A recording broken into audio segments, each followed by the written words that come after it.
નમસ્કાર પ્રણામ મિત્રો, જય માતાજી, જય શ્રી કૃષ્ણ મિત્રો।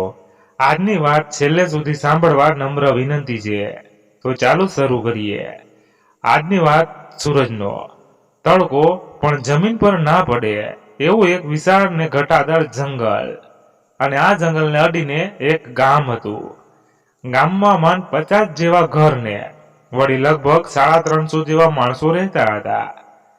જૂના પુરાણા લાકડાના મકાનો, જીવન જરૂરિયાતના અપૂરતા સાધનો, ખેતી પર નિર્ભર ગામ હતું, જેની બાજુમાં 12 માસ વહેતી નદીના લીધે જીવન થોડું સહેલું બનતું, પણ સરળ તો નહોતું જ।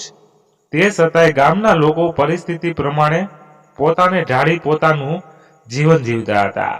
આ ગામથી થોડું જ દૂર અને જંગલની શરૂઆતમાં ફળોવાળા વૃક્ષોની હારમાળા હતી, અને આ કારણે ગામના નાના મોટા બાળકો ફળો ખાવા માટે ત્યાં જતા હતા। એક દિવસ આ વૃક્ષોની હારમાળામાં ફળોની મોસમ હોવા છતાંય એક પણ વ્યક્તિ ત્યાં નજરે પડતું નહોતું, પણ બાદામમાં ઘટાદાર વૃક્ષ નીચે કનુ નામનો એક છોકરો છાનું માનો રડતો હતો। કનુની આંખમાંથી આંસુ એવી રીતે સરકી રહ્યા હતા જેમ વૃક્ષના પાન પરથી પાણી સરકતું હોય। એટલામાં જ એક બીજો છોકરો પણ ત્યાં દોડતો આવી પહોંચે છે। કનુને રડતો જોઈ તે પણ ભાવુક બની જાય છે। તે કનુની નજીક આવી ખંભા પર હાથ મૂકી દિલાસો આપવાની કોશિશ કરે છે, પણ કનુ તો વધુ ને વધુ રડતો જાય છે। બીજી બાજુ ગામમાં પણ ખલબલી મચી ગઈ હતી, કેમ કે ગઈ રાત્રિએ દરેક વર્ષની જેમ આ વર્ષે પણ એક છોરી અચાનક જ ગુમ થઈ ગઈ, અને એ પણ ગામના મુખીની છોરી, જે માંડ હજુ 18 વર્ષની પણ દેખાવમાં તો પરી ને પણ ઝાંખી પાડી દે એવી હોય છે।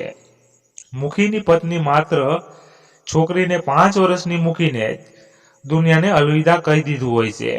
બાપની પરિવર્તમાં અને એ જ બાપનો આધાર બની યુવાન બનેલી છોરી આમ અચાનક જ ગુમ થતા મુખી પર ઘણું બધું વીતે છે। આમ તો મુખી શાંત સાણો, સમજદાર અને પ્રેમાળ હોય છે, પણ સાથે સાથે બહાદુર પણ એટલો જ હોય છે। અને આ વખતે તે પોતે ગામ સભા બોલાવી અને પોતાની દીકરીને શોધવા જવાની વાત કરે છે। આ પહેલા પણ ગામમાંથી કોઈ ગુમ થતું તો મુખીએ તેને શોધવાની વાત કરેલી, પણ જંગલ ખેડવાની વાત આવતા જ બધાના પગ પાછા પડતા, અને એમાંય સકારી લોકો તો ડર જે જંગલ ખેડવા માટે લોકોને રોકી દેતો। પણ આજે તો મુખીની છોરી ગુમ થઈ હતી, અને તેથી ઘણી વિચારણા બાદ જંગલ વિશે જાણતા અને બહાદુર યુવાનોની એક ટુકડી બનાવવાનું અને મુખીની છોરીને જંગલમાં શોધવાનું જવાનું નક્કી કરવામાં આવે છે। અને તે માટે સૂરજ માથા પર આવે છે એ પહેલા ગામના બધા યુવાનોને ગામમાં એક આંબાના વૃક્ષ નીચે ભેગા થવાનું કહેવામાં આવે છે। સૂરજ માથા પર આવે ત્યાં સુધીમાં તો ગામના દરેક યુવાનો આંબાના ઝાડ નીચે ભેગા થઈ ગયા હતા, પણ હજુ કનુ બદામના ઝાડ નીચે લાગણીમય બની બેઠો હતો। કનુનો મિત્ર તેને સમજાવીને ઘરે લઈ જાય છે। ઘરે આવી કનુ તેની માતાને ગળે વળગીને રડવા લાગે છે। કનુના માતા કે તેનો મિત્ર સમજી નહોતા શકતા કે કનુ કેમ રડી રહ્યો હતો। તેમને તો એમ હતું કે મુખીની છોરી ગુમ થવાની કનુ ડરી ગયો છે। કનુને શાંત કરી તેની માતા તેને પાણી આપે છે। બીજી બાજુ કનુના પિતા સમાચાર લઈને આવે છે કે જંગલ વિશે પારંગત અને બળવાન લોકોની એક ટુકડી મુખીએ તૈયાર કરી છે, જેમાં મુખી અને બીજા 12 જણ જરૂરી સામાન સાથે મુખીની છોરીને શોધવા નીકળવાના છે। અને આ ટુકડી પાસે હથિયાર ઓછા હોય છે, તેથી તે પોતાનો છરો મુખીને આપી મુખીની મદદ કરવા માંગતો હોય છે। તે આટલું કહેતા પોતાનો છરો લેવા જાય છે, પણ છરો પોતાની જગ્યા પર હોતો નથી, તેથી તે કનુ સામે ગુસ્સાથી જોવે છે। તેમને થાય છે કે કનુ છરો ક્યાંક ગુમાવી આવ્યો છે। કનુના પિતા કનુને ગુસ્સામાં આવી પૂછે છે કે છરો ક્યાં છે? ત્યાં કનુ રડતા રડતા બોલી પડે છે કે છરો તો ભાઈ લઈ ગયો જીયાને શોધવા માટે।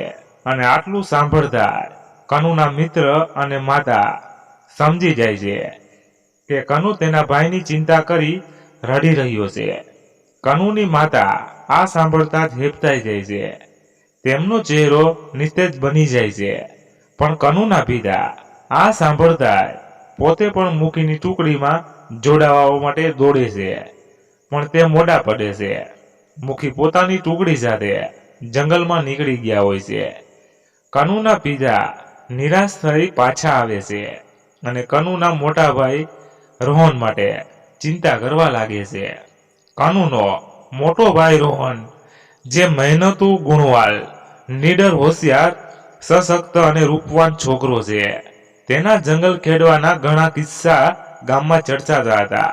તે જંગલમાં એકલા હાથે જ શિકાર ખેલાતો અને એકવાર તો પોતાના ગામમાં જ બ્લેક પેથર ને પોતાનો શિકાર બનાવે છે.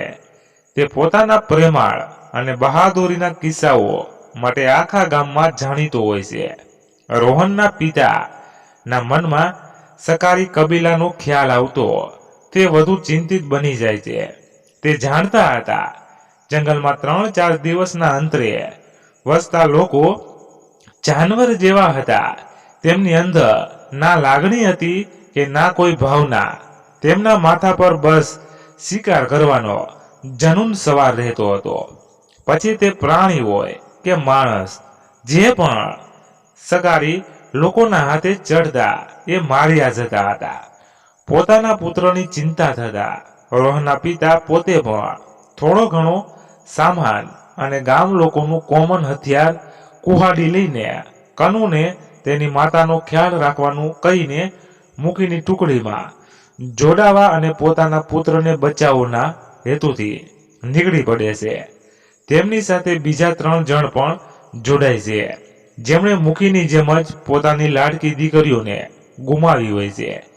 બીજી બાજુ મુખી 12 જણની ટુકડી સાથે નદીની વહેણની દિશામાં ઘોડા અને માણસોના પગના નિશાનને અનુસરતા આગળ વધે છે અને તેમની પાછળ રોહનના પિતાની 4 જણની ટુકડી મુખીની ટુકડીના પગના નિશાનને અનુસરી આગળ વધે છે. બંને ટુકડીઓ વચ્ચે 2 પહોર જેટલો ગાળો હોય છે. મુખીની ટુકડી 2 ભોમિયાની મદદ લઈ જંગલમાં આગળ વધી રહી હોય છે. જેમ જેમ જંગલમાં આગળ જાય છે તેમ તેમ વૃક્ષો અને છોડવાઓનું પ્રમાણ વધુને વધુ ગાઢ બનતું જતું હતું અને પગ મૂકવાની પણ જગ્યા નહોતી મળતી. જંગલી પ્રાણીઓના અવાજો, નિર્જર વાતાવરણ, જીવન જંતુ ના અવાજો અને સાથે સાંજનું વાતાવરણ જંગલને બિહામણું બનાવતું હતું. તેવામાં તો મુખીના એક ભૂમિયાનો પગ વરુ પર પડે છે. તે ઉછળીને ટુકડી પર પડે છે, પણ વરુ તો મૃત હોય છે. બધા કહે છે કે મુખીની છોરીને ઉપાડી ગયા. એ લોકો એ જ વરુને માર્યો હશે. પણ આ બધાની વચ્ચે ગુમસુમ ચાલતા મુખીની નજર જ્યારે વરુના ગરદન પર પડેલા ઘા પર પડે છે ત્યારે તેમના મનમાં રોહનનો વિચાર આવે છે અને વિચારે છે કે પોતાની ટુકડીમાં રોહન કેમ નથી. પણ બીજી જ ક્ષણે વિચાર બદલાય છે અને એમને લાગે છે કે માનો ના માનો પણ આ વરુનો શિકાર રોહન દ્વારા થયો હોવો જોઈએ, કેમ કે આ રીતે તો રોહન જ શિકાર કરે છે. આટલું વિચારતા મુખી આગળ ચાલે છે. ત્યાં પાછળથી કોઈનો અવાજ આવે છે કે મુખી, હવે તો સાંજ પડી, કોઈ પતો પણ નથી છોરીનો ને બધા થાકી ગયા છે, તો હવે થોડો આરામ કરી લેવો જોઈએ. મુખી તેમને જમવાનું અને આરામ કરવાનું કહે છે અને મુખી પણ એક ઝાડના થડમાં પગ લાંબા કરીને બેસે છે. બીજી બાજુ ટુકડીના કેટલાય માણસો આગ લગાવી અને જમવાનું બનાવે છે. કેટલાક પહેરો ભરી જાનવર ના આવે તે માટે ઊભા છે. થોડી વારમાં જમવાનું તૈયાર થતા બધા ભેગા મળી જમે છે અને પછી ત્યાં જ આરામ કરવા માટે આડા પડે છે. પણ મુખીની આંખમાં ઊંઘ નથી. તેનું મન વિચારે વલોવાય છે. એક બાજુ પોતાની છોરીની ચિંતા તો બીજી બાજુ નજીક આવતો જતો સકારી લોકોના કબીલાનો ભય. તેને લાગતું હતું કે પોતાની છોરી માટે બધાની જિંદગીથી ખેલાવવું યોગ્ય નથી, પણ હવે પીછે હટ પણ થાય તેમ નથી. આમ વિચારો કરતો મુખી ઊંઘી જાય છે. સવારે સૂરજના કોમળ તડકાનો સ્પર્શ બધાને એક જોશ આપતો હતો. મનોમન બધાના મનમાં નિરાશા હોવા છતાં સૂરજ નીકળતાની સાથે જ મુખીની છોરીની શોધમાં આગળ વધતા જાય છે. બીજી બાજુ રોહનના પિતા મુખીની ટુકડી કરતા વધારે ઝડપથી આગળ વધતા હતા. તે રસ્તામાં મુખીએ કરેલ રાતવાસો અને વરુના શિકાર પરથી પોતે તેમની પાછળ જ છે એમ માની ઝડપથી આગળ વધે છે અને મુખીની ટુકડીને ઝડપી મળી જાય એવું વિચારે છે. મુખીની ટુકડીનો બીજો દિવસ ચાલવામાં નીકળી જાય છે. ના મુખીની છોરીની કઈ ભાળ મળી કે ના કોઈ માણસ. તે બધાના ચહેરા પર ભય, નિરાશા અને થાક હવે દેખાઈ આવતો હતો. તેમ છતાં બધા મુખીની પાછળ ચાલ્યા જતા હતા. હવે દિવસ આથમવાની તૈયારીમાં જ હોય છે. તેથી મુખી અને તેમની ટુકડી રાત વિતાવવા માટે કોઈ સારી જગ્યાની શોધમાં હોય છે અને નદીના કિનારાથી થોડા વધુ જંગલમાં જાય છે. સૌથી આગળ મુખી પોતાની છોરીના વિચારોમાં ચાલતા હોય છે.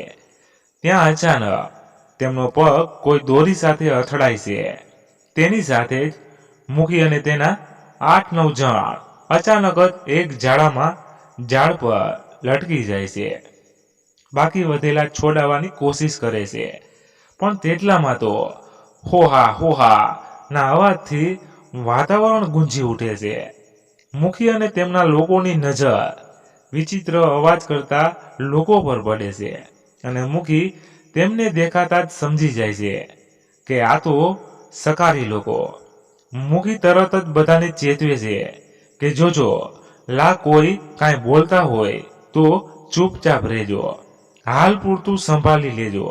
જો આજે રાતે નસીબ સારા હશે તો સારું, નહીં તો કાલે બધાએ મરવું જ પડશે. બીજી બાજુ તો સકારી લોકો ફટાફટ મુખી સાથે બધાને બંદી બનાવી લે છે અને દોરડા વડે એક લાઈનમાં બાંધીને ડરાવી દેતા અવાજો કરતા પોતાના રહેણાંક વળી જગ્યાએ લઈ જાય છે. ત્યાં વૃક્ષોની હાડમાળામાં મુખી સાથે આખી ટુકડીને બાંધવામાં આવે છે. સકારી લોકોના રહેણાંક પર મોટી આગ સળગતી હોય છે અને તેના પર એક જાનવરની લાશ શેકાતી હોય છે, જે આજે સકારી લોકોનો ખોરાક બનવાની હતી. ત્યાંથી થોડે દૂર 2-3 જણ મંદિરા બનાવી રહ્યા હતા ને આ બધું મુખી અને તેમની ટુકડી દેખી રહી હતી, કેમ કે તેમને આજે ભોજન કે મંદિરા તો શું, પાણી પણ નસીબ નહોતું થવાનું. ત્યાં મુખીની નજર તેમના સામાન પર પડે છે, જે એક સકારી માણસ એક ઝૂંપડીમાં થોડો કરીને નાખી રહ્યો હોય છે. મુખી આ જોતા પોતાના નસીબને ટોકતો હોય છે ને બધા સાથીઓની માફી પણ માગે છે. પણ મુખીના સાથીઓ સકારી લોકોને જોતા હોય છે. બીજી બાજુ રોહનના પિતા અને તેમના સાથીઓ પણ ઝડપથી આગળ વધતા સકારી લોકોના ઇલાકામાં આવી ગયા હોય છે. તે ઝડપથી મુખી અને તેમના સાથીઓના પગના નિશાનને અનુસરતા આગળ વધે છે. પણ ત્યાં તો તેમની નજર આગળ મુખીની ટુકડીનો થોડો ઘણો વિખેર સામાન જોવા મળે છે અને તે સમજી જાય છે કે મુખી અને તેમના માણસો સકારી લોકોના હાથમાં આવી ગયા છે. રોહનના પિતા અને તેમના સાથીઓ જંગલમાં છુપાતા સકારી લોકોના રહેણાંકની જગ્યાએ પહોંચી દૂરથી છુપાઈને બધું જોતા હોય છે. ત્યાં રોહનના પિતાની નજર મુખી અને તેમની ટુકડી પર પડે છે, જે બંધાયેલા પડ્યા હતા. આ જોતા રોહનના પિતા આ બધાને કઈ રીતે છોડવા અને આટલા બધા સકારી લોકોથી કઈ રીતે પાર પડવું એ વિચાર કરવા લાગે છે અને પોતાના સાથીઓની મદદ પણ માગે છે. રોહનના પિતાની સાથે રહેલા આધેડ વયના એક કાકાએ કહ્યું કે આ જંગલમાં એક જડીબુટી થાય છે, જે મને મળી જાય તો આ લોકોના મદિરામાં તે મેળવી બધાને બેહોશ કરી આપને મૂકીને છોડાવી શકીએ. તો વાટ કોની જોવાની? રોહનના પિતા આટલું બોલ્યા ત્યાં તો આધેડ વયના કાકા જંગલમાંથી કેટલાક છોડવાના પાન લઈ આવે છે અને એક પથ્થર પર ઘાસી કંઈક દવા બનાવે અને આ દવા સકારી લોકોના મદિરામાં કઈ રીતે મેળવવી તે વિચારવા લાગે છે. એટલામાં મદિરા બનાવવાવાળા પોતાના ભાગનું જમવાનું લેવા જાય છે. ત્યાં તકનો લાભ ઉઠાવીને રોહનના પિતા કોળાના ખોખાઓમાં બનાવેલા મદિરામાંથી થોડી થોડી દવા ભેળવી લે છે અને વધેલી દવા પોતાની કમરે બાંધેલા એક કપડામાં લઈ લે છે અને વળી જંગલમાં થોડે દૂર જઈ સકારી લોકોના મદિરા પાનની રાહ જોવે છે. ત્યાં તો થોડી વારમાં આખા કબીલાના લોકો જમવાનું પતાવી મદિરા પર તૂટી પડે છે. નાના મોટા બાળકો, સ્ત્રીઓ બધા ધરાઈ ધરાઈને મદિરા પીવા લાગે છે. બીજી બાજુ રોહનના પિતા તેના સાથીઓ સાથે વિચારે કે આ દવાની અસર થાય છે કે ના, પણ જોત જોતામાં તો સકારી લોકો પૂતળાની જેમ જમીન પર પડવા લાગે છે.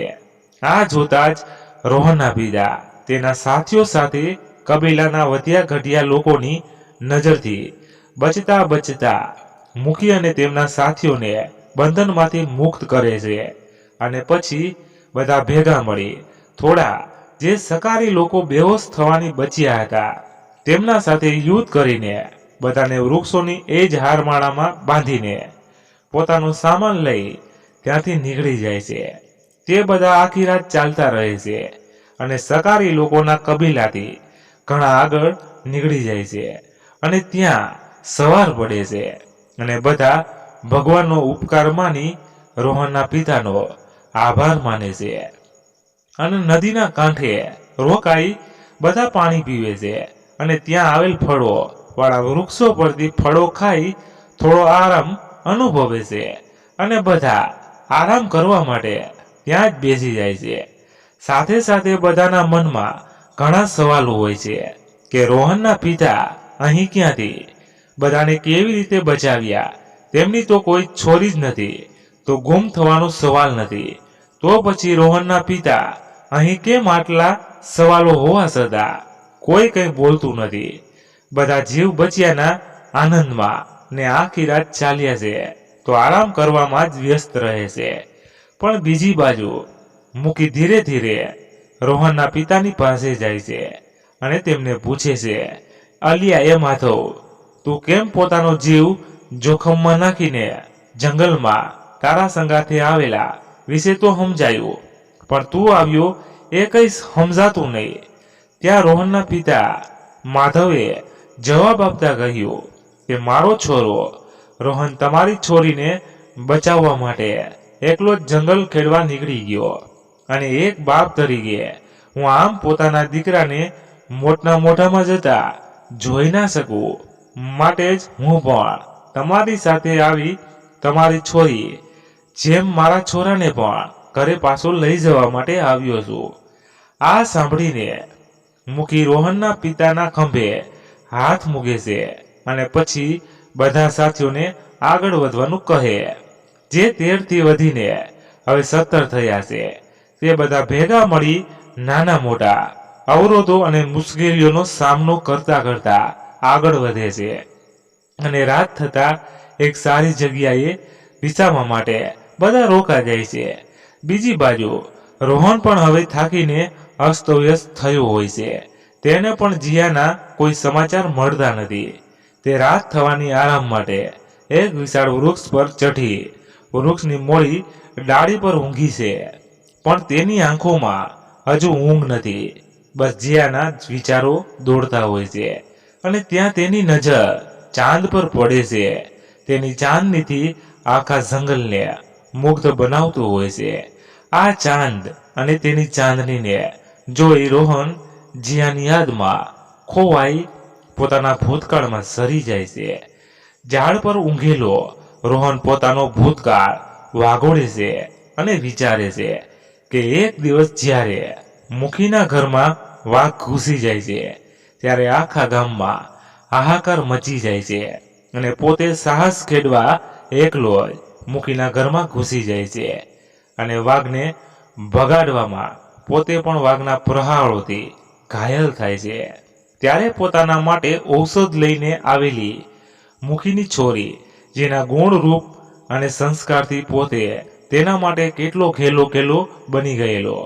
પોતાની સેવા કરતી મુખીની છોરી ની એ નીલી નીલી આંખો, ચાંદથી પણ ગોરો વર્ણ, હલકા હલકા પવનમાં લહેરાતા તેના વાળ, તેના કોમળ અને મોઢું હોળ અને તેનો દેહ જાણે કોઈ ચંદનમાં ગળેલો ના હોય તેવો તો તેનો દેહ અને તે બધાથી ઘણું વધુ તેની નિર્દોષ લાગણી એ પોતાની તેની તરફ આકર્ષિત કરી દીધેલો.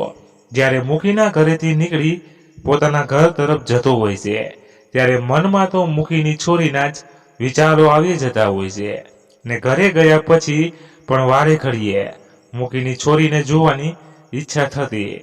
પોતાને પેલા આવું તો ક્યારેય ના થયેલું જેવું મુખીની છોરીના સંપર્કમાં આવ્યા પછી થતું હતું. પોતે મુખીની છોરીને મનોમન પસંદ કરવા લાગે છે. તેને જોવા માટે પોતે વલખા મારવા લાગે છે અને તેના માટે પોતે નદીના રસ્તે રોજ છુપાઈને બેસતો. ખાલી મુખીની છોરીને જોવા આ જ રસ્તેથી રોજ સવારે પાણી ભરવા માટે નીકળતી. થોડા દિવસો તો આમ જ પસાર થયેલા, પણ એક દિવસ મુખીની છોરીની નજર પોતાના પર પડે છે અને આછા સ્મિત સાથે ત્યાંથી પસાર થઈ જાય છે અને એ દિવસે પોતાની ખુશીનો કોઈ પાર રહેતો નથી, પણ પોતે તેનાથી વાત કરી શકતો નહોતો. પછી તો નિત્યક્રમ બની જાય છે એકબીજાને જોઈને સ્મિત કરવું અને પોતાના રસ્તે નીકળી જવું, પણ હજુ બંને એકબીજાથી વાત નહોતી કરી. ત્યાં એક દિવસ મુખીની છોરી નદીથી પાણી ભરીને આવતી હોય છે ત્યારે તેના હાથમાં એક સફેદ ગુલાબનું મનમોહક ફૂલ જોઈ પોતે નવાઈ પામે છે. આવું ફૂલ ગામમાં તો ક્યાંય પણ નથી, તો આના હાથમાં કઈ રીતે? પણ પોતે સમજી જાય છે કે માનો યા ના માનો, પણ આ ફૂલ નદીના પ્રવાહમાં વહીને આવેલું છે અને મુખીની છોરીને મળ્યું હશે. પોતે આમ વિચારતો હોય છે તેટલામાં તો એક નાનો છોકરો આવી મુખીની છોરીના હાથમાંથી ફૂલ લઈ ભાગી જાય છે. મુખીની છોરી તેને પકડવાનો પ્રયાસ કરે છે. તેમાં તેની પાણીનું વાસણ પણ તૂટી જાય છે અને છોકરાને પકડે તે પહેલા તો છોકરો ફૂલને હાથમાં મસળી તોડી નાખે છે અને આ જોઈ મુખીની છોરી દુઃખી થાય છે અને પોતાના તરફ ગુસ્સાભરી નજરે જોતા ઘરે ચાલી જાય છે. બીજી બાજુ પોતાને સમજતા વાર નહોતી લાગી કે મુખીની છોરી પોતાના પાસેથી રાખેલી અપેક્ષા અને ગુસ્સા ભાષણનો પ્યાર પણ પોતે કઈ કરી શક્યો નહોતો. આ પછી પોતે બીજા જ દિવસે ફૂલની શોધમાં નીકળી પડેલ અને આખા દિવસની મસ્કત અને નાની મોટી તકલીફો વેઠીને પોતે એ ફૂલની સાથે સાથે ફૂલનો આખો છોડ જ લઈને આવે છે અને એ છોડ મૂકીને ભેટ ધરી મૂકીના આંગણામાં જ રોપી દે છે અને ફૂલ મૂકીને આપે છે. આ બધું જોઈને મૂકીની છોરી પણ પોતાના તરફ આકર્ષિત થાય છે. પોતાના માટે એક નાયક પથ્થરનો હાર પણ મોકલાવે છે. તે દિવસે પોતાને થાય છે કે મુખીની છોરી પણ પોતાને પસંદ કરે છે. આમ રોહનના મનમાં મુખીના છોરીના જ વિચારો હોય છે અને આ વિચારોમાં જ તેની આંખ ક્યારે લાગી જાય છે એ તેને ખબર જ નથી પડતી અને તે ઝાડની ડાળી પર જ ઊંઘી જાય છે. રોહનની રાત આ રીતે જ પસાર થઈ જાય છે અને સવારે જ્યારે તેની આંખ ખુલે છે ત્યારે તે જુએ છે તેના હાથને ગોળ વીંટળાઈને એક સાપ બેઠો હતો. રોહન આપમેળે સાપ જાય તેની રાહ જોવે છે, પણ સાપ જતો નહીં. તે સાપની આંખમાં આંખ પરોવીને જોવે છે. જેવો સાપ નજર ચૂકે છે એવો જ રોહન સાપનું મોઢું મજબૂત રીતે પકડી લેશે અને પછી તેને ઝાડ પરથી નીચે ફેંકી દેશે. સાપ ચાલ્યો જાય છે. રોહન ઝાડ પરથી ઉતરીને નદી તરફ જાય છે. તે પોતાના હાથમાં મોં ધોઈને થોડા ફળ શોધે છે અને ફળ મળતા તે જમીને જીયાની શોધમાં આગળ નીકળી પડે છે. બીજી બાજુ મુખી અને રોહનના પિતા પોતાની ટુકડી સાથે રોહન જે દિશામાં આગળ વધી રહ્યો હોય છે તે જ દિશામાં રોહનની પાછળ કઠિનાઈ ભરેલા સફરને સહેલો બનાવી કોશિશ કરતા કરતા આગળ વધતા હોય છે. બીજી બાજુ રોહન ચાલી ચાલીને થાકી ગયો હતો. તેને અડધા દિવસનું અંતર કાપી એક પહાડ પાસે આવી ઊભો રહે છે. ત્યાં તેને માણસોના પગના નિશાન અને પાલતુ પ્રાણીઓના પગના નિશાન જોવા મળે છે. આ જોઈ તે સમજી જાય છે કે આ બાજુમાં ક્યાંક માણસો હોવા જોઈએ, પણ તે કેવા હશે? તેના મનમાં વિચાર આવે છે ને તે વિચારતો વિચારતો પહાડ પાસે જાય છે. જ્યાં તેને પહાડમાં એક રસ્તો દેખાય છે, કુદરતી ગુફા જેવો, જેમાંથી રોહન આગળ વધે છે. થોડું ચાલ્યા પછી રોહન પહાડની બીજી બાજુ પહોંચી જાય છે અને પહાડની બીજી બાજુનો નજારો રોહન જોતો જ રહી જાય છે. તેને વિશ્વાસ નથી થતો પોતાની આંખો પર. પોતે કોઈ સપનું જોતો હોય એવું તેને લાગે છે, કેમ કે પહાડની બીજી બાજુ એક વિશાળ નગર હતું, જેમાં હારમાળામાં આવેલા મકાનોની વચ્ચેથી પસાર થતા રસ્તા અને નગરની મધ્યમાં આવેલ એક વિશાળ મહેલ, આભૂષણો અને અલગ અલગ વેશભૂષાથી સજ્જન માણસો અને આટલી મોટી માનવ વસાહત પોતાની નજર સમક્ષ જોઈને રોહન આશ્ચર્ય પામતા નગરની અંદર જઈ રહ્યો હતો. નગરની અંદર પ્રવેશતા જ રોહન એક બજારમાં જઈ ઊભો રહે છે, જ્યાં તેની નજર દુકાનોમાં પડે છે, જ્યાં વિવિધ ફળો, કપડાં, હથિયારો, જીવન જરૂરિયાતના સાધનો અને બીજી ઘણી એવી વસ્તુઓ વેચાતી હોય છે, જે જોઈ પોતે એક અલગ જ દુનિયામાં આવી પહોંચ્યો હોવાનો અનુભવ કરી રહ્યો હોય છે. આ બધામાં તેને અચાનક જ જીયાની યાદ આવતા જીયાને કઈ રીતે શોધવી તેના વિચારોમાં ખોવાઈ જાય છે. રોહન બજાર વટાવી આગળ નીકળે છે. ત્યાં ભીડ ભાડથી દૂર બજારમાં અંતે એક લુહારની દુકાન આવે છે. રોહન દુકાન આગળ જઈ પીવાના પાણીની માંગણી કરે છે. લુહાર પાણી આપે છે અને રોહન પાણી પીતા પીતા લુહારની દુકાનમાં વળગેલા હથિયાર જોતું હોય છે. ત્યાં અચાનક જ બે લૂંટેરા આવી પહોંચે છે અને લુહારની દુકાનમાંથી હથિયાર લૂંટવાની કોશિશ કરે છે, પણ રોહને વચ્ચે ઝંપલાવ્યું અને તેમણે ભગાડી મૂક્યા. પણ ભાગતા ભાગતા એક લૂંટારો રોહનના માથામાં ઘા લગાડતો જાય છે અને રોહન બેહોશ થઈ ઢળી પડે છે. લુહારની દુકાન અને ઘર ભેગા જ હતા અને આથી લુહાર રોહનને ઉપાડી પથારીમાં સુવડાવે છે. હોશમાં લાવવાની કોશિશ કરે છે, પણ રોહન હોશમાં આવતો નથી. આથી તે કંઈક દવા લાવી રોહનના ઘા પર લગાવી રોહનના હોશમાં આવવાની રાહ જોવા લાગે છે. બીજી બાજુ રોહનના પિતા અને મુખી પોતાની ટુકડી સાથે પહાડની તળેટીમાં આવી ઊભા રહે છે. તેમને એક ગોવાળ મળે છે જે ગાયો ચરાવતો હોય છે, જે પ્રથમ તો બધાને જોઈ ડરી જાય છે, પણ મુખીના શાંત અને પ્રેમાળ સ્વભાવના કારણે ગોવાળ મુખીને નગર નસતો બતાવે છે. મુખી અને તેમની ટુકડીની હાલત પણ એવી થાય છે જેવી પ્રથમ વખત નગર જોતા રોહનની થઈ હતી. આ બધા નગરની રમણીયતા માણતા માણતા આગળ વધે છે. તે જેવા નગરની મધ્યમાં પહોંચે છે ત્યાં જ કેટલાક હથિયારબદ્ધ સૈનિકો આવી આ બધાને બંદી બનાવી એક કારાગારમાં પૂરી દે છે અને જતા જતા એક સૈનિક કહે છે કે કાંઈ પણ હોશિયારી કરી તો મર્યા સમજજો અજનબીઓ, કાલે તમારા બધાની રાણીના મહેલમાં રાણી આગળ પેશી થશે અને રાણીએ તમને બક્ષ્યા તો ઠીક, નહીં તો ગયા સમજજો. આટલું કઈ સૈનિકો નીકળી જાય છે. પણ મુખી અને તેમની ટુકડી કારાગારમાં કેદ બની બેઠા છે અને બેઠા બેઠા રાણી વિશે વિચારે છે કે કોણ છે આ રાણી અને શું થશે આપણા બધાનું. તો કેટલાક કારાગારમાંથી ભાગવાની કોશિશ પણ કરે છે, પણ તે કોશિશ જ બનીને રહી જાય છે. બીજી બાજુ રાત થઈ ગઈ હતી.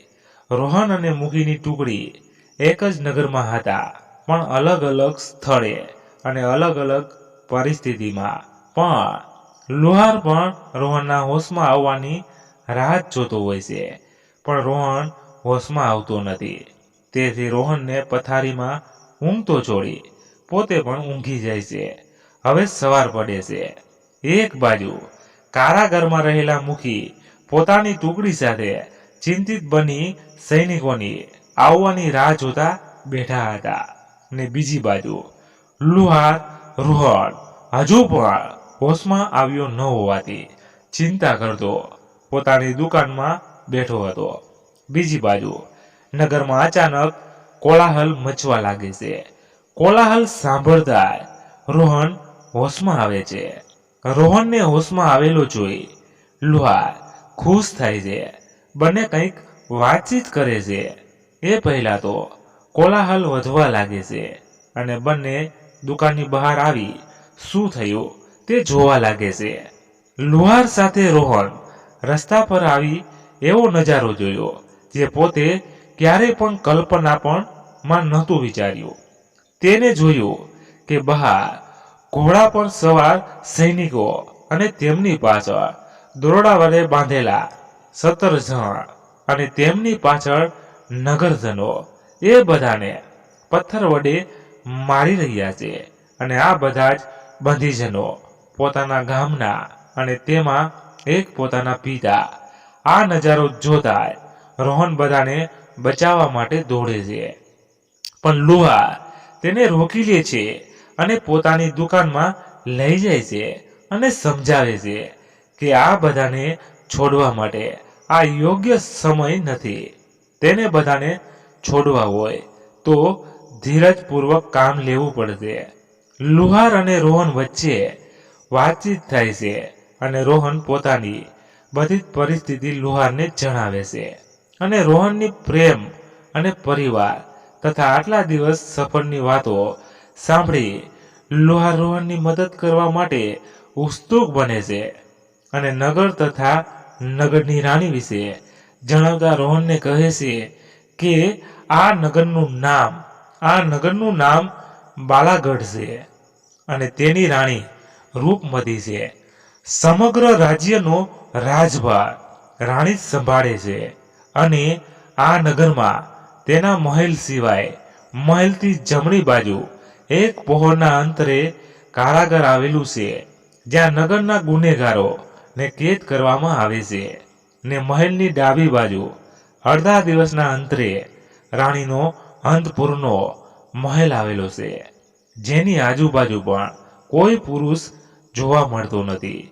આ રાણી એટલી બધી સુંદર છે કે જો કોઈ પણ પુરુષ તેના રૂપને માણે તો પોતાનો આપો ખોઈ બેસે.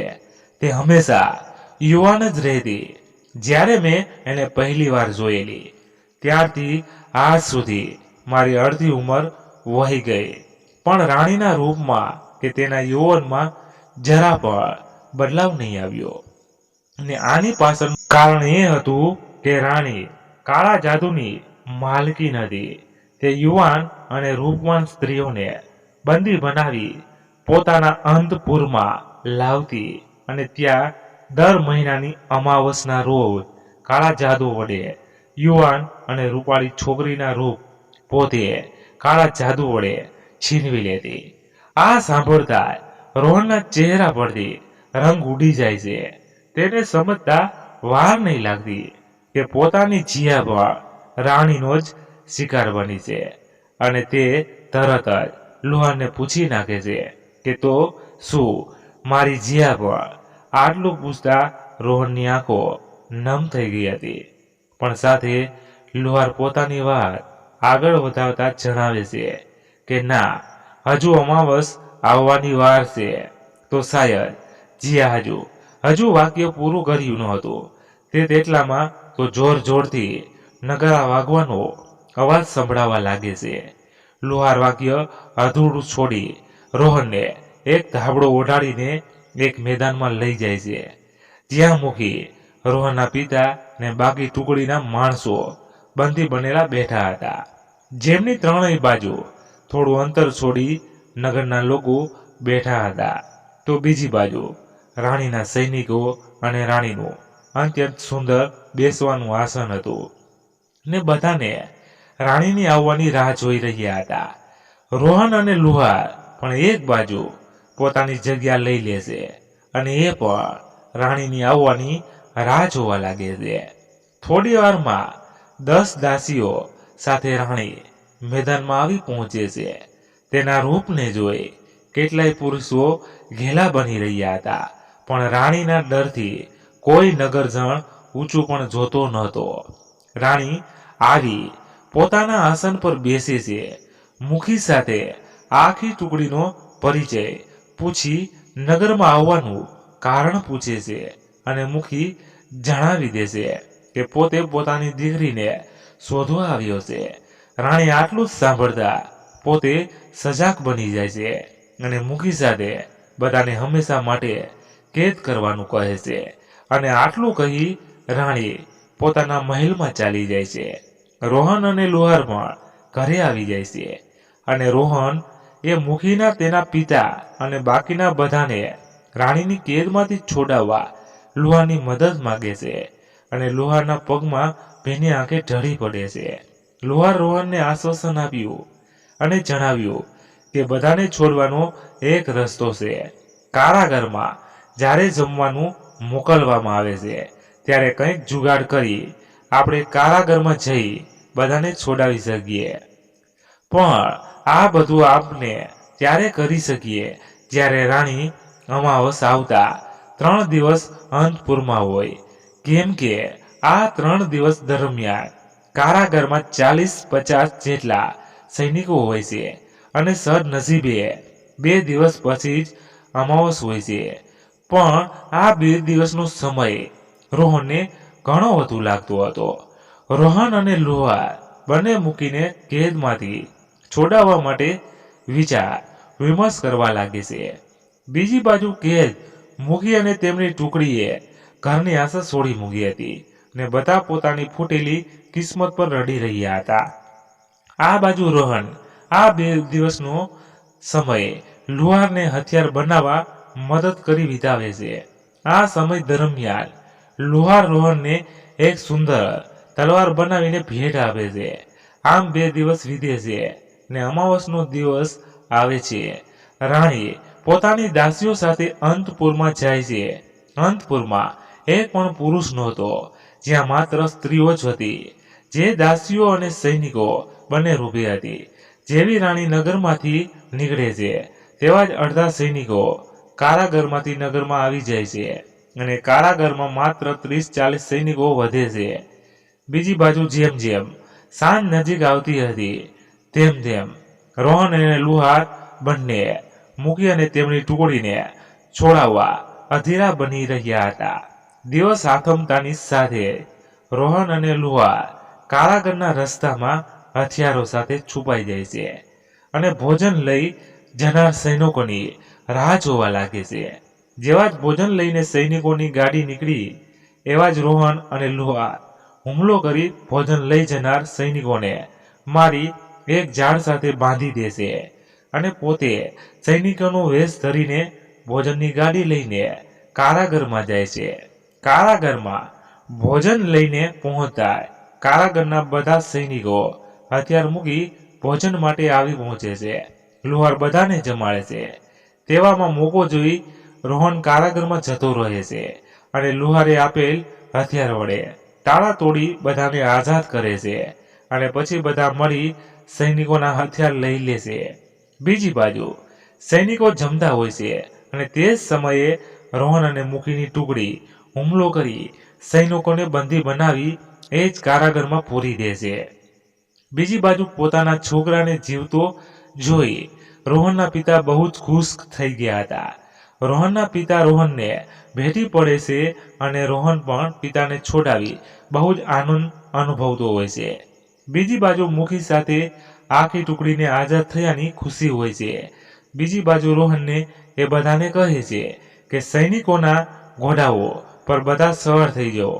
આપણે બધાએ રાણીના અંતપુરમાં જવાનું છે, જ્યાં તે પોતાના સ્વાર્થ માટે નિર્દોષ છોકરીઓને ભોગ બનાવતી હોય છે અને તે તરફ જવાનો રસ્તો બતાવશે મારો આ મિત્ર લુહાર. આટલું સાંભળતા બધા ઘોડાઓ પર સવાર થઈ રાણીના અંતપુરમાં જવા માટે ઉપડી પડે છે. થોડી વારમાં તો બધા અંતપુરના મહેલના દરવાજા આગળ પહોંચી ઊભા થઈ જાય છે.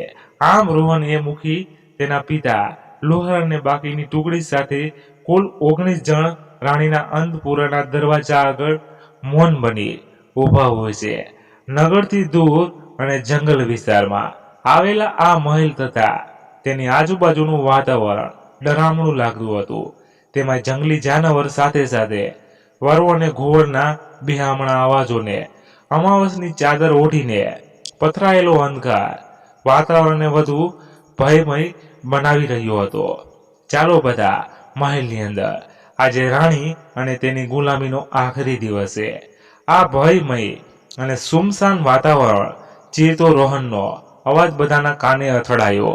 રોહનનો અવાજ સાંભળતા જ બધા ઘોડાઓ ઉપરથી ઉતરી મહેલ જવા માટે દોડે છે.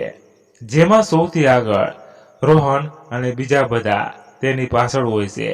રોહન દરવાજો પાર કરી મહેલની અંદર જતો રહે છે, પણ બાકીના બધા દરવાજામાંથી જેવા અંદર ઘૂસવા જાય છે તેવા જ એક અદૃશ્ય દિવાલ સાથે અથડાઈને પાછા પડે છે. રોહન સિવાય કોઈ મહેલમાં પ્રવેશી શકતું નહીં, પણ રોહન બીજા કોઈની રાહ જોયા વિના લુહારે આપેલી તલવાર લઈને મહેલની અંદર રાણી અને કેદ બનેલી છોકરીઓને શોધવા માટે નીકળી પડે છે. બીજી બાજુ લુહાર સિવાય કોઈ સમજી શકતું નહોતું કે તેઓ મહેલની અંદર કેમ નથી જઈ શકતા, અને આથી બધા મહેલની બહારથી બાજુ ચિંતિત બની રોહનની બહાર આવવાની રાહ જોવા લાગે છે. આ બાજુ જેમ જેમ રોહન મહેલમાં આગળ વધતો હતો તેમ તેની આંખો આગળ એવા દ્રશ્યો જોવા મળતા હતા જે અવિશ્વસનીય હતા. તે મહેલની અંદર એક પછી એક ઓરડો વટાવી આગળ ને આગળ વધતો જતો હતો.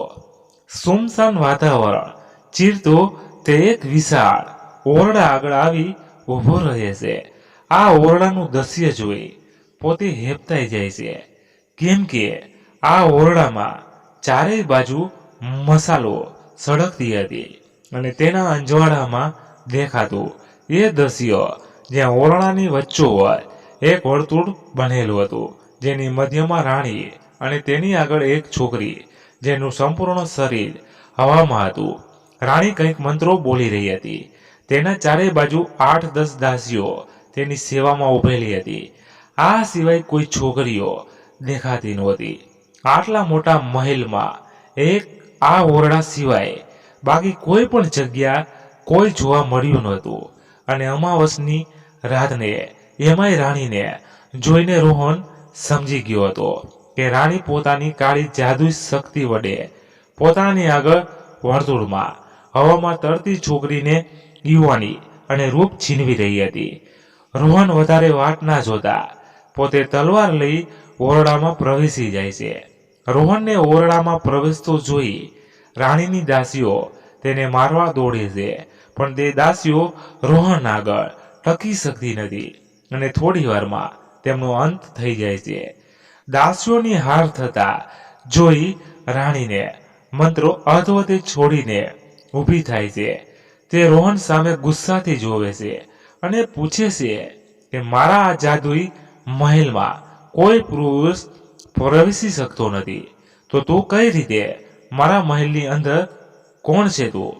રોહનને પોતાનો આછો પરિચય આપી રાણીને ચેતવણી આપતા જણાવ્યું કે હે રાણી, તારા પાપના દિવસો પૂરા થયા. આ બધી નિર્દોષ છોકરીઓને આઝાદ કર અને ધર્મ વડે પોતાનું રાજ્ય સંભાળ. રાણી રોહનની વાત માનતી નથી. તે રોહનની આંખોમાં જોવા લાગે છે, પણ રોહનને તે વશમાં કરી શકતી નથી. તેને સમજાઈ જાય છે કે આ છોકરાના હૃદયમાં કોઈ સ્ત્રી પ્રત્યે અપાર હેત, પ્રીત ને લાગણી રહેલા છે, જેના કારણે પોતાનું કોઈ જ જાદુ રોહન પર અસર કરતું નહીં. રાણીની વાત રોહન પર સમજી ગયો અને રોહન અને રાણી વચ્ચે લડાઈ શરૂ થઈ જાય છે. બંનેમાંથી કોઈ પણ એકબીજાને નમતી જોગતા નહીં. બંને થોડા થોડા ઘાયલ થાય છે ને બંનેના લહુ વહે છે. રાણીના જાદુની રોહન પર કોઈ અસર થતી નથી, પણ રાણી પોતાનો બચાવ કરવામાં સફળ થતી હતી. રોહન જેના પર પ્રેમનો જનૂન સવાર હતું, તે આખરે રાણીને પોતાની તલવાર વડે અધમૂવી બનાવી દેશે. રાણીને કોઈ હોશ રહેતા નહીં. ત્યાં બાજુમાં હવામાં તરતી છોકરી પણ હોશમાં આવે છે અને તે અને રોહન બંને રાણીના આગળ ઊભા હોય છે. રાણી ધીરે ધીરે પોતાની યુવાની અને રૂપ ગુમાવી રહી હોય છે. દેખાતા દેખાતા તે વયોવૃદ્ધ બની જાય છે અને તેની આંખમાંથી માનવતાના આંસુ સરી પડે છે. તેને પોતાની પરિસ્થિતિનું ભાન થાય છે, પણ હવે મોડું થઈ ગયું હોય છે.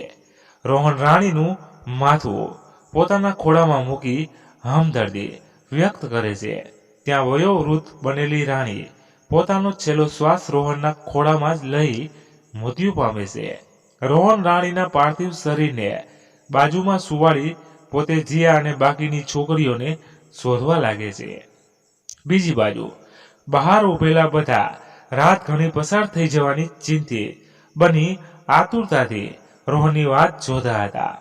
બધાના મનમાં એક જ સવાલ હતો, અંદર શું બની રહ્યું હતું. મહેલની અંદર એ છોકરી જે રાણીની શિકાર બનવાની હતી, તે રોહનને એક તહીખાનામાં લઈ જાય છે, જ્યાં એક ભવ્ય ઓરડો હતો, જેમાં રૂપના અંબાર સમાન યુવતીઓ કેદ બની બેઠી હતી, જે રોહનને જોતા જ ગભરાઈ જાય છે. ઓરડામાં એકદમ શાંતિ પ્રસરી જાય છે. બધા એક નજરે રોહનને જોઈ રહે છે. ત્યાં આ બધાની વચ્ચે જમીનમાં નીચું તાકીને એક છોકરી બેઠી હતી. રોહન ધીમેથી તેના પાસે જાય છે, તેને હાથ વડે સ્પર્શ કરે છે, પણ સ્પર્શ થતાં તે ગભરાઈ જાય છે. તે જેવું ઊંચું જોવે છે તો તેની ખુશીનો કોઈ પાર રહેતો નથી. તે ભાવિભોર બની રોહનને ગળે વળગી રડવા લાગે છે. બીજી કોઈ નહીં પણ જીયા હતી. બંને એકબીજાને થોડી વાર આમ જ ગળે વળગીને રહે છે. આ બધું જોઈ બાકીની છોરીઓ સમજી જાય છે, આ યુવાને બધાને રાણીની કેદમાંથી મુક્ત કર્યાને. આટલું જાણતા બધી છોકરીઓ મહેલમાંથી બહાર ભાગે છે, જેમાં રોહનના ગામની 2 છોકરીઓ પણ હતી. બીજી બાજુ બહાર આવતી છોકરીઓને જોઈ બધાના અચરજનો પાર નહીં રહેતો. બધાને પોતાનો વિજય થયાનો નાદ સંભળાય છે, પણ આ વિજય નાદમાં લુહારની આંખો કોઈને શોધી રહી હતી, પણ અંતે નિરાશ થઈ તે પોતાની શોધ રોકી દે છે. બીજી બાજુ રોહન મહેલમાંથી નીકળી આવતો હોય છે. તેના 2 હાથમાં રાણીની લાશ હોય છે અને તેની પાછળ જીયા આવતી હોય છે. જીયા પોતાના પિતા મૂકીને જોઈ તેમને ગળે વળગી જાય છે અને એ જ હાલ પોતાના ગામની 2 છોકરીઓનો હોય છે. બધા મહેલની આગળ ઊભા હતા ત્યાં રોહનના આદેશથી રાણીની દાસીઓના અંતિમ સંસ્કાર કરી રાણીના મૃત શરીરને લઈ બધા નગરમાં જાય છે. સૂરજના પહેલા કિરણ સાથે બધા નગરના ચોહરમાં જઈ ઊભા રહે છે. આખા નગરમાં રાણીના મૃત્યુની ખબર વાયુ વગે ફેલાઈ જાય છે. બધા નગરવાસીઓમાં ખુશીની લહેર ફેલાઈ જાય છે. રાણીના ત્રાસમાંથી મુક્ત કરવા બદલ રોહનની વાહ થાય છે. બધા સૈનિકો પણ રોહન અને તેમની ટુકડીના શરણે આવી જાય છે. આ બધાની વચ્ચે રોહન વિધિવત રાણીના અગ્નિ સંસ્કાર કરે છે. રાણીના અગ્નિ સંસ્કાર થતા નગરજનોનો રોહનને રાજ્ય સંભાળવા માટે આહવાન કરે છે, પણ રોહન નગર અને રાજા બનવાનો ત્યાગ કરે છે અને તે લુહારને રાજગાદી શોભે છે અને સાથે સાથે બધી છોરીઓને પોતપોતાના રહેણાંક પર સહી સલામત મૂકવા માટે રાજા બનેલા લુહારને જણાવે છે અને પોતે પણ પોતાના ગામ જવા માટે જણાવે છે. આમ પોતાના મિત્ર લુહારને નગરનું રાજા બનાવી ધર્મ વડે રાજ્ય સંભાળવાનું કહી પોતે પોતાના ગ્રામજનો સાથે પાણીપતના ઘોડાઓ પર સવાર થઈ હથિયારો વડે સજ્જન બની જમવાનો અને થોડો ઘણો બીજો સામાન સાથે લઈ જીયા અને બીજી બે છોકરીઓ સાથે રોહન પોતાના ગામમાં જવા નીકળી પડે છે. મુખીના મનમાં બીજી એક વાત ક્યારની સતાવતી હતી કે લુહાર રાણી વિશે આટલું બધું કઈ રીતે જાણતો હતો અને પોતાની આટલી બધી મદદ કેમ કરી, અને એ પણ પોતાના જીવના જોખમે. અને આટલા માટે મુખી વિદાય લેતી વેળાએ લુહારને પૂછી નાખે છે. ત્યારે મુખી ને જવાબ આપે છે કે તમારી છોરીની જેમ મારી પણ એક લાડકી હતી મીરા. આટલું સાંભળતા જ મુખી બધી વાત સમજી જાય છે અને આશ્વાસન આપી ત્યાંથી નીકળી જાય છે. બધા વળતા પોતાના ગામના રસ્તે આવતા હોય છે. હવે કોઈને કઈ ડર હોતો નથી, ના કોઈ જાનવર કે ના કોઈ શિકારી લોકોના કબીલાનો, કેમ કે આ વખતે બધાની પાસે હથિયાર, પવનવેગી ઘોડા અને રોહન, મુખી માધવ જેવા હોશિયાર ને બહાદુર લોકો હોય છે. બીજી બાજુ જીયાની નજર રોહન પર જ હોય છે. તેના શરીર પર પડેલા ઘાને તે નિહાળી દુઃખની લાગણી અનુભવી હોય છે અને પોતાને છોડાવવા માટે આટલું બધું સાહસ તે રોહનની પોતાના પ્રત્યેની લાગણીઓ સમજી મનને આનંદમાં અનુભવતી હોય છે. પવનવેગી ઘોડાઓને કારણ કે 2 દિવસમાં તો બધા પોતાના ગામમાં આવી પહોંચે છે. ગામમાં બધાને વળતા આવેલા જોઈ આનંદનું મોજું ફરી વળે છે. રોહનની માતા અને ભાઈ કનુ રોહનને જોતા જ ભેટી પડે છે અને ખુશીના આંસુ છલકાઈ આવે છે. આખા ગામમાં રોહનની બહાદુરી અને ખુશીની લહેર દોડી રહી હતી. થોડા સમય પછી બધા પોતપોતાના ઘરે જાય છે. રોહન અને જીયા પોતાના ઘરે એકબીજા વિશે વિચાર કરતા હોય છે. ત્યાં બીજી બાજુ રોહનના પિતા માધવ અને મુખી જીયા અને રોહનની લાગણીઓ સમજી બંનેના લગ્ન કરાવી નાખે છે. ત્યારબાદ રોહન અને જીયા બંને હંમેશા માટે એકબીજાના બની પોતાનું જીવન વિતાવે છે અને ગામના બીજા લોકોને મદદગાર બની નાના મોટા સાહસ તો ખેડતા રહે છે. મિત્રો, વાર્તા અહીં પૂર્ણ થાય છે. આશા રાખું છું તમને ગમે હશે અને તમારે શું કહેવું છે વાર્તા વિશે તે કોમેન્ટમાં જણાવશો. મિત્રો, આખરે કંઈક વાર્તા અલગ જ પ્રકારની હતી, કંઈક અલગ આપણે લઈ આવ્યા. તમને ગમે તો આપણે આવતી લાવતા રહેશું અને પસંદ આવ્યું હોય તો એક લાઈક કરી તમારા મિત્રો સાથે શેર કરજો, એટલે તે પણ સાંભળી શકે નવી નવી વાર્તાઓ. ધન્યવાદ. ફરી મળીએ નવી વાર્તા સાથે. ત્યાં સુધી બધા મસ્ત રહો, તંદુરસ્ત રહો. જય માતાજી, જય દ્વારકાધીશ. હર હર મહાદેવ મહાદેવ મહાદેવ. જય શ્રી રામ, જય બજરંગબલી. તો મિત્રો, આખી વાર્તા કાલ્પનિક છે, ખાલી મનોરંજન માટે જ બનાવવામાં આવી છે. તો તમને કેવી લાગી અવશ્ય કહેજો.